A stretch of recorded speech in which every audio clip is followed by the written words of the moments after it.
വിശുദ്ധ യോഹന്നാന്റെ സുവിശേഷം അധ്യായം 15. അക്കാലത്ത് യേശു തൻ്റെ ശിഷ്യന്മാരോട് അരുൾ ചെയ്തു, പിതാവ് എന്നെ സ്നേഹിച്ചതുപോലെ ഞാനും നിങ്ങളെ സ്നേഹിച്ചു. നിങ്ങൾ എൻ്റെ സ്നേഹത്തിൽ നിലനിൽക്കുവിൻ. ഞാൻ എൻ്റെ പിതാവിൻ്റെ കൽപ്പനകൾ പാലിച്ച് അവിടുത്തെ സ്നേഹത്തിൽ നിലനിൽക്കുന്നത് പോലെ നിങ്ങൾ എൻ്റെ കൽപ്പനകൾ പാലിച്ചാൽ എൻ്റെ സ്നേഹത്തിൽ നിലനിൽക്കും. ഇത് ഞാൻ നിങ്ങളോട് പറഞ്ഞത് എൻ്റെ സന്തോഷം നിങ്ങളിൽ കുടികൊള്ളുവാനും നിങ്ങളുടെ സന്തോഷം പൂർണ്ണമാകുവാനും വേണ്ടിയാണ്. ഈശോയിൽ ഏറ്റവും സ്നേഹമുള്ള പ്രിയ ദൈവമക്കളെ, ഈ വിശുദ്ധ പ്രഭാതത്തിൽ നാം ദൈവത്തിരുസന്നിധിയിൽ പ്രാർത്ഥനാപൂർവമായിരിക്കുമ്പോൾ സ്വർഗീയ ആനന്ദത്തിൻ്റെ ആത്മീയത ധ്യാനിക്കാം. പിതാവ് എന്നെ സ്നേഹിച്ചതുപോലെ ഞാൻ നിങ്ങളെ സ്നേഹിച്ചു.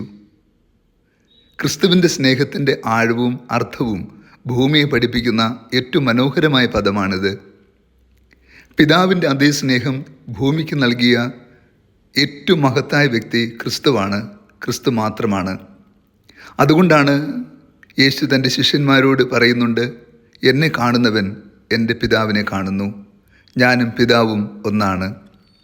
പിതാവ് എപ്രകാരമാണോ ഭൂമിയെ സ്നേഹിച്ചത്, എപ്രകാരമാണോ സംരക്ഷിച്ചത്, എപ്രകാരമാണോ രക്ഷയുടെ മഹത്വവും കൃപയും വെളിപ്പെടുത്തിയത്, ആ പൂർണ്ണത ക്രിസ്തുവിൽ നൽകപ്പെടുന്നു. പിതാവിനെ കാണുന്നതും പുത്രനെ കാണുന്നതും ഒന്ന് തന്നെ എന്ന് യേശു പഠിപ്പിക്കുന്നുമുണ്ട്. പിതാവിൻ്റെ സ്നേഹത്തിൻ്റെ പൂർണ്ണതയാണ് ക്രിസ്തു. അതേ സ്നേഹവും കൃപയും ക്രിസ്തുവിലൂടെ നമുക്കെല്ലാവർക്കും നൽകപ്പെട്ടു. അതുകൊണ്ട് തന്നെ നമ്മൾ ക്രിസ്തു സ്നേഹത്തിൻ്റെ പൂർണ്ണതയിൽ നാം നിലനിൽക്കുക തന്നെ വേണം. അങ്ങനെ നിലനിൽക്കുവാൻ നാം എന്താണ് ചെയ്യേണ്ടത് എന്ന ചോദ്യത്തിൻ്റെ ഉത്തരവും ഇന്നത്തെ സുവിശേഷത്തിലുണ്ട്. പിതാവ് എന്നെ സ്നേഹിച്ചതുപോലെ ഞാൻ നിങ്ങളെ സ്നേഹിച്ചു, നിങ്ങൾ എൻ്റെ സ്നേഹത്തിൽ നിലനിൽക്കുവിൻ. ക്രിസ്തു പിതാവിൻ്റെ സ്നേഹത്തിൽ നിലനിൽക്കുന്നത് പോലെ തന്നെ നാം ക്രിസ്തുവിൻ്റെ സ്നേഹത്തിൽ നിലനിൽക്കണമെന്ന് ക്രിസ്തു നമ്മെ പഠിപ്പിക്കുന്നു. ക്രിസ്തുവിൻ്റെ സ്നേഹത്തിൽ നിലനിൽക്കുവാനുള്ള മാർഗം ഏതാണ്? അതും സുവിശേഷം ഓർപ്പെടുത്തുന്നു. പിതാവായ ദൈവം ഭൂമിക്ക് നൽകിയ കൽപ്പനകൾ പാലിച്ചാൽ നമ്മൾ ദൈവത്തിൻ്റെ സ്നേഹത്തിൻ്റെ പൂർണ്ണതയിലാണ്. എല്ലാ കൽപ്പനയും സ്നേഹത്താൽ നിറയിച്ചാണ് നമുക്ക് നൽകിയിരിക്കുക. ആ കൽപ്പനകൾ പാലിക്കുമ്പോൾ നാം സ്നേഹത്തിൽ ദൈവപിതാവിൻ്റെ കൃപയ്ക്ക് നമ്മളെല്ലാവരും പാത്രീഭൂതരാകും.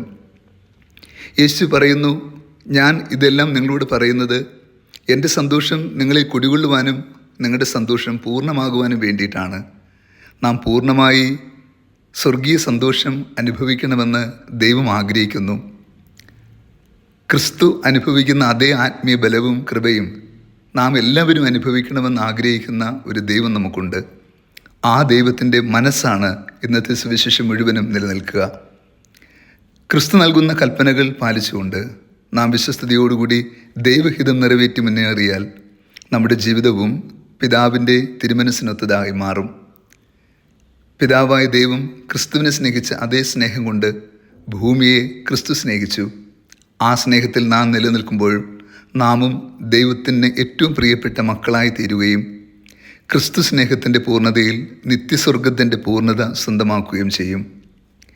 സത്യത്തിൽ നാം എല്ലാവരും വിളിക്കപ്പെട്ടിരിക്കുന്നത് നിത്യപിതാവിൻ്റെ തിരുമുഖം ദർശിച്ച് അവിടുത്തെ നിരന്തരം ആരാധിച്ച് അവിടുത്തെ മക്കൾക്കുള്ള സ്നേഹത്തിൽ സ്വാതന്ത്ര്യത്തിൽ വസിക്കുവാനാണ്.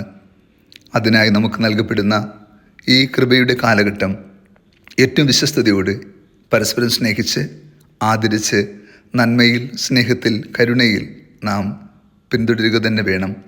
നമ്മുടെ ഹൃദയത്തിൽ തിന്മയുടെയും പാപത്തിൻ്റെതുമായ ബന്ധനങ്ങളോ വിദ്വേഷമോ പകയോ ഉണ്ടാകാൻ പാടില്ല. ക്രിസ്തു സ്നേഹത്തിൻ്റെ പൂർണ്ണത അതാണ്. ക്രിസ്തു എല്ലാവരും ആയിരിക്കുന്നത് പോലെ സ്നേഹിച്ചു, എല്ലാവരോടും ഹൃദയപൂർവ്വം പൊറുത്തു, തന്നെ മുറിപ്പെടുത്തിയ സകലരോടും അവിടുന്ന് നിരുപാധികം പൊറുക്കുകയും മാപ്പ് നൽകുകയും ചെയ്തു. അതുപോലെ ക്രിസ്തുവിൻ്റെ വാത്സല്യ ഭോജനമായ നമ്മൾ ക്രിസ്തു സ്നേഹിച്ചതുപോലെ സ്നേഹിക്കുവാൻ, പൊറുക്കുവാൻ, നന്മ ചെയ്യുവാൻ, അവിടുത്തെ ഇഷ്ടം നിറവേറ്റുവാൻ നമ്മൾ പരിശ്രമിക്കുക തന്നെ വേണം. അപ്പോൾ നാമും ഭൂമിയിൽ ഏറ്റവും അനുഗ്രഹീതരായ ജനമായി തീരുകയും നമ്മളിലൂടെ പിതാവിൻ്റെ സ്നേഹം ലോകമറിയുകയും ചെയ്യും.